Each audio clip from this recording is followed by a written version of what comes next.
Pour tout ce qui est définitif, c'est compliqué. C'est le parcours du combattant, de la combattante, parce que dans le monde médical, et je pense même dans la société civile, il y a cette peur du regret. Voilà. Est-ce que la personne elle va pas regretter? Est-ce que la personne est vraiment sûre d'elle? Voilà. Ce qui se pose dans la contraception définitive, ce qui se pose dans voilà, les femmes qui veulent pas d'enfants, les hommes qui veulent pas d'enfants non plus, même si voilà, ils vont pas jusqu'à une contraception définitive, mais qui expriment ce souhait en fait, de ne pas avoir d'enfants, ce sera mais est-ce que vous êtes vraiment sûr? Est-ce que vous n'allez pas le regretter plus tard? Il y a vraiment cette peur ancrée, et donc dans le milieu médical, donc il y a ça, c'est la galère en fait pour trouver quelqu'un qui voudra bien faire l'opération. Les seules conditions en fait, qui sont nécessaires pour pouvoir avoir une ligature de trompe ou une vasectomie, c'est 1, d'être majeur, voilà, donc plus de 18 ans, et 2, de respecter un délai de réflexion de 4 mois. Ça, c'est la loi. Il n'y a que ces 2 critères-là. Sauf que quand on va voir quelqu'un, il va demander avoir, je sais pas, plus de 40 ans, avoir déjà 3 enfants, avoir, je sais pas, l'avis du père, de la mère, des frères et sœurs, des cousins, donc voilà, d'avoir un avis psychiatrique, enfin, voilà, il y aura plein de conditions qui ne sont pas du coup les conditions légales. C'est le problème qui se pose parce qu'on n'a pas d'obligation de faire des actes, on a une obligation de réorienter. Voilà, vers d'autres personnes qui le font, mais ça, on le voit aussi, par exemple, pour la clause de conscience pour les IVG. Par exemple, il y a plein de médecins qui ne veulent pas faire d'IVG. Mais je pense que c'est aussi cette non-responsabilisation de la société, en fait.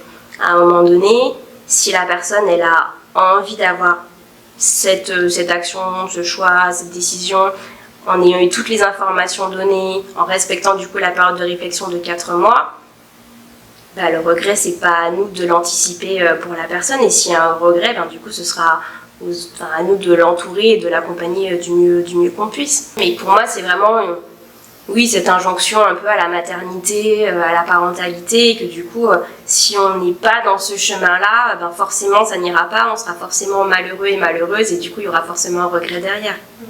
Et si regret il y a. Moi, je déménage à Marseille, est-ce que j'ai regretté? Voilà, c'est la vie. La vasectomie, donc, on reste sur une méthode dite irréversible. Voilà.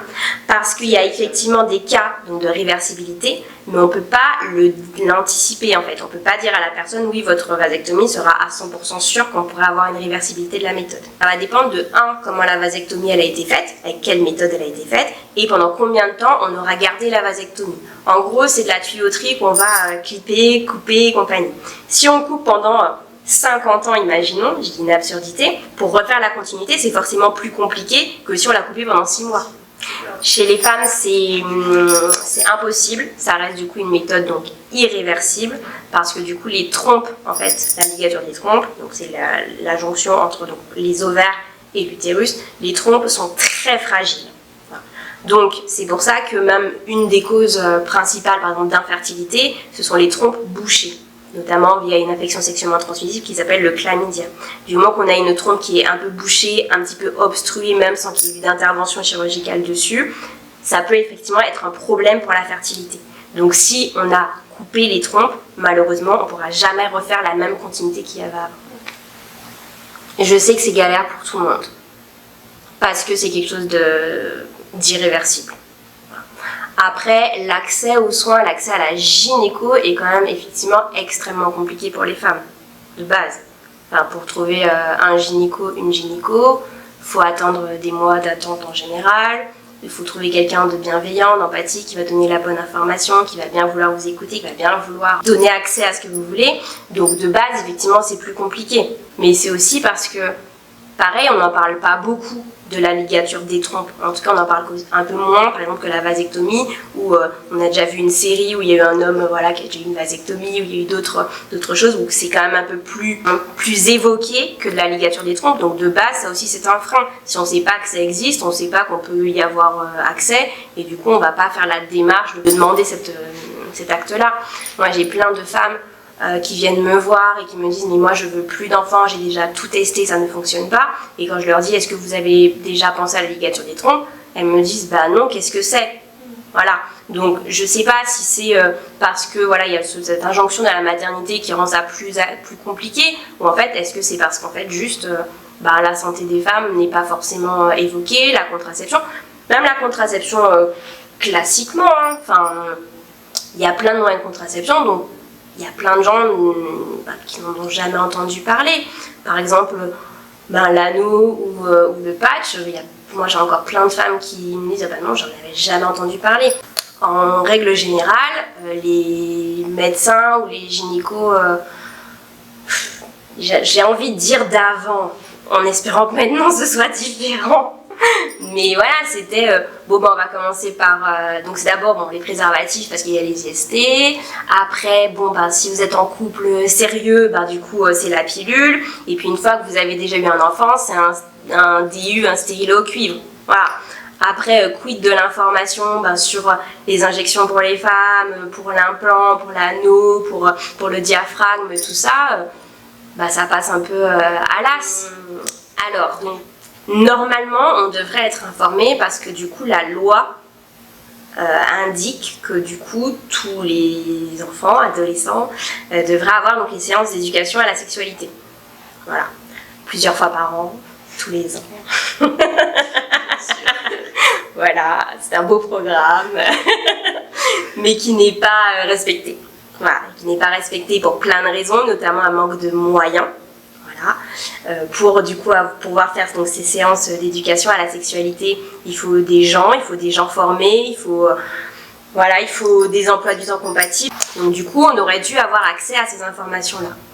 Et après, malheureusement, quand on commence un peu sa vie sexuelle, souvent, les gens nous parlent de contraception et donc de tout ce qui est négatif en fait. Donc, on va avec déjà, je veux juste pas tomber enceinte parce qu'on m'a dit que ce serait super grave si je tombe enceinte là tout de suite. Donc en fait, on va à l'essentiel, on regarde un peu tout ce que, ce qui est le plus connu. Donc du coup, on va la pilule parce que je connais forcément une personne qui aurait eu la pilule à gauche, à droite, la cousine, la copine, la tante, la mère et compagnie.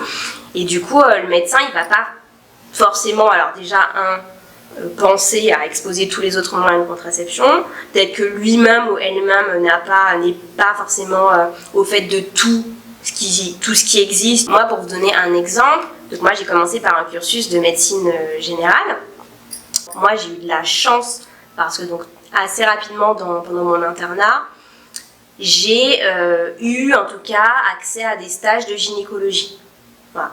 J'étais du coup l'interne référente de gynécologie aux urgences adultes, j'ai fait un stage au planning familial, donc je suis sortie de mes études, je savais tout poser et tout retirer. Voilà, je savais presque la pilule, je savais poser des implants, je savais les retirer, je savais poser des stérilets, je savais les retirer, enfin je savais tout faire par exemple à ce niveau-là. Mais mes autres co-internes, qui étaient donc dans la même promotion que moi, en fait non, ils ne savent pas poser un DU, et puis du coup s'ils ne savent pas poser un DU pendant leurs études, ils se sentent pas forcément très à l'aise de le faire avec leur première patiente au cabinet libéral en disant alors si ça se passe mal et du coup moins on en fait, moins on est à l'aise et du coup à un moment donné on le fait plus.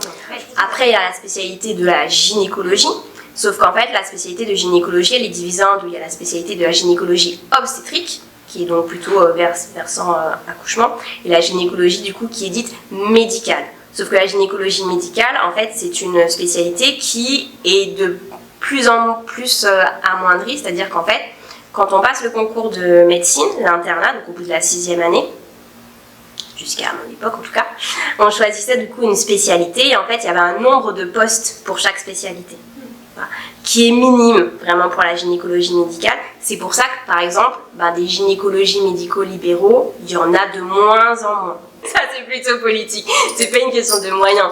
De base il manque des médecins dans toutes les spécialités. Ouais, il manque des médecins dans toutes les spécialités. Là, on est vraiment dans un creux de vague monstrueux et qui va pas se régler avant longtemps. Il faut 9-12 ans en fait pour former un médecin.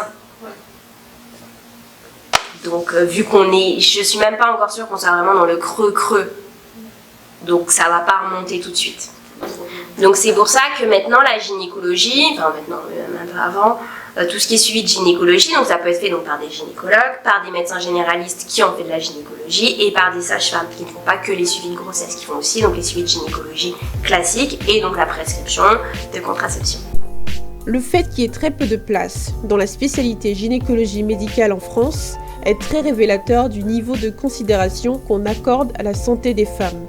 En effet, le corps des femmes est politique, dans la mesure où il représente un certain nombre d'enjeux impactant directement la vie des femmes, et cela partout dans le monde. De plus, on sait également que l'indice de la natalité est déterminant dans l'évolution économique et sociale d'un pays et même d'un continent. Par exemple, en Afrique, d'ici 2050, la moitié de la population aura moins de 25 ans. De ce fait, et sans pour autant réduire les femmes à un rôle de reproductrice, la santé des femmes africaines est un élément déterminant pour le futur. Dans le prochain épisode, je donne la parole à une enseignante chercheuse africaine qui étudie les assignations des corps en tant que femmes, femmes africaines et femmes noires dans le patriarcat.